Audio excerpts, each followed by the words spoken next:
Every minute of the daytime I'm mine, and every moment of the night time, and every second of my lifetime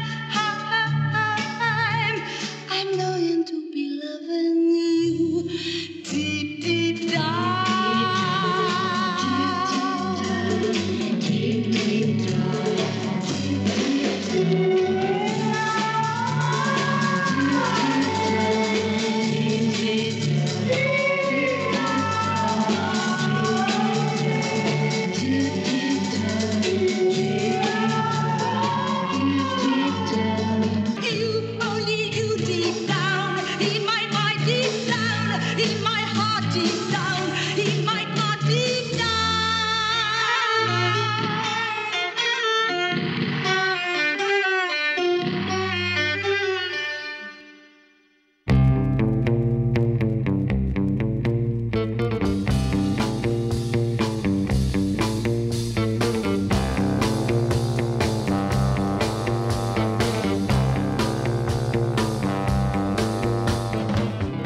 I think what attracted me to this whole profession, other than the fact that I got a thrill out of it like a drag race, was the fact that I could lose myself in a character.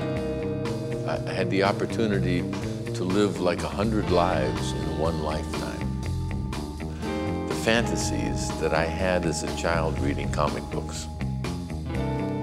I'm into motion picture art. I mean, that's, as I said, to be able to survive and actually make a living in a business that allows you to explore all of these forbidden closets of your character, personality, whatever, openly and be paid for it. That was a miracle to me. That was like a gift from God.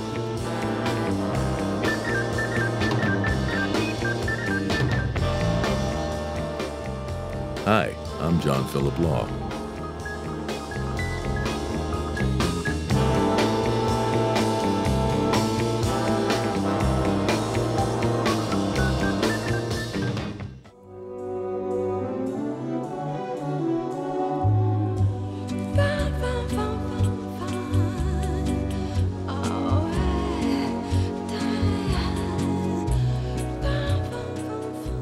Listen, I was born in Hollywood. My mother was an actress.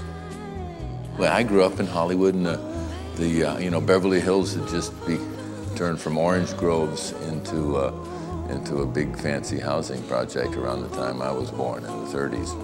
And the Sunset Strip, where I live, was Los Angeles County. It wasn't yet the city, because outside the city limits is where all the clubs were. The Macombo and the Trocadero and the Crescendo and the Clover Club.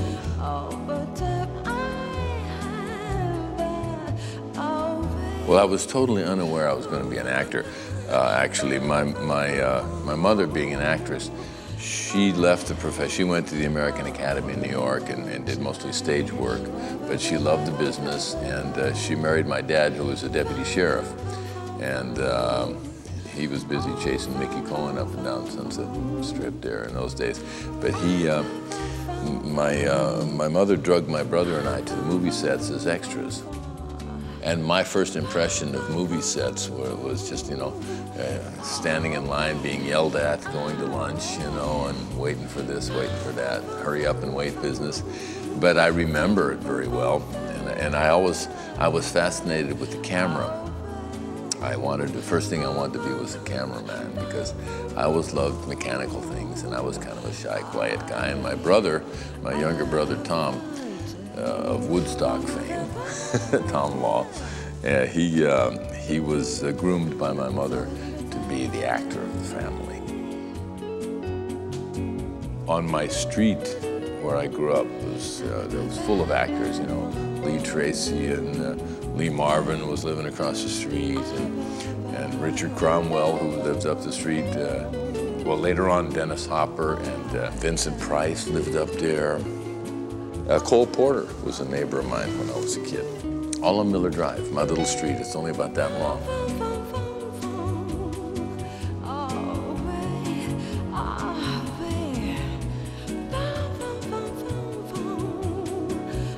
My first thing I wanted to be in life was a gunsmith, because I was crazy about weapons. My favorite movies were Winchester 73, Colt 45, Carbine Williams, remember? Jimmy Stewart, I think it was. I love those movies.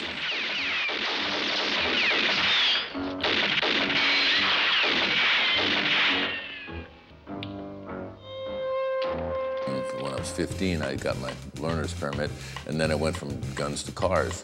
In LA, I mean, you could do that out there. I mean, we used to block off Sunset Boulevard right there between Sunset Plaza and La Cienega there, which wasn't even quite a quarter mile. And we'd go out there and have runoffs. You know, we'd have two guys blocking the street holding the traffic, and just because if somebody chose someone off, you know, to have a race, you know, one of those things. It was a rebel without a cause time.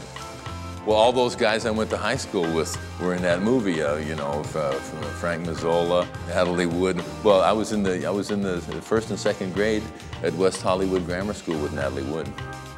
My classmates were, Ricky Nelson was behind me, David Nelson was ahead of me. But I mean, everybody, Fay Ray, Jason Robards, Glenn Larson. He became a big Hollywood television producer, did Knight Rider and all kinds of things like that. You know, my dad died when I was 15, and I became kind of the man of the family, and my brother, he got shoved into the acting thing, so he resisted it. But I knew that, I just thought, like I said, I didn't think acting was a job for a man, you know. My favorite job was working at gas stations, and I met a million actors, and I grew up around them. I wasn't particularly impressed, you know, my mother was, but I didn't care. About 57, and my mother always wanted to go to Hawaii. That's where I started my acting career, was in Hawaii. And I took acting as an art elective because I was afraid to get up in front of people. Well, I decided in Hawaii that I was gonna give it a shot. I said, well, geez, this is just too much fun.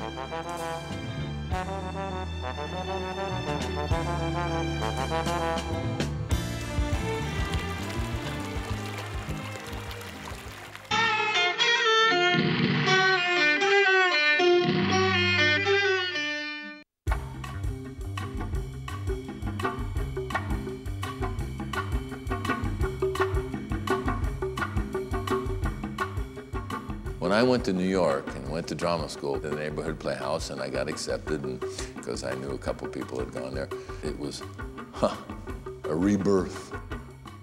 Just wonderful people, wonderful teachers, great history. Pearl Lang was my ballet teacher. Martha Graham was my modern dance teacher. Come On Strong. That was my first big shot, because that was a Broadway play. I mean, that's what everybody in drama school was dreaming about. How do you get in a Broadway play?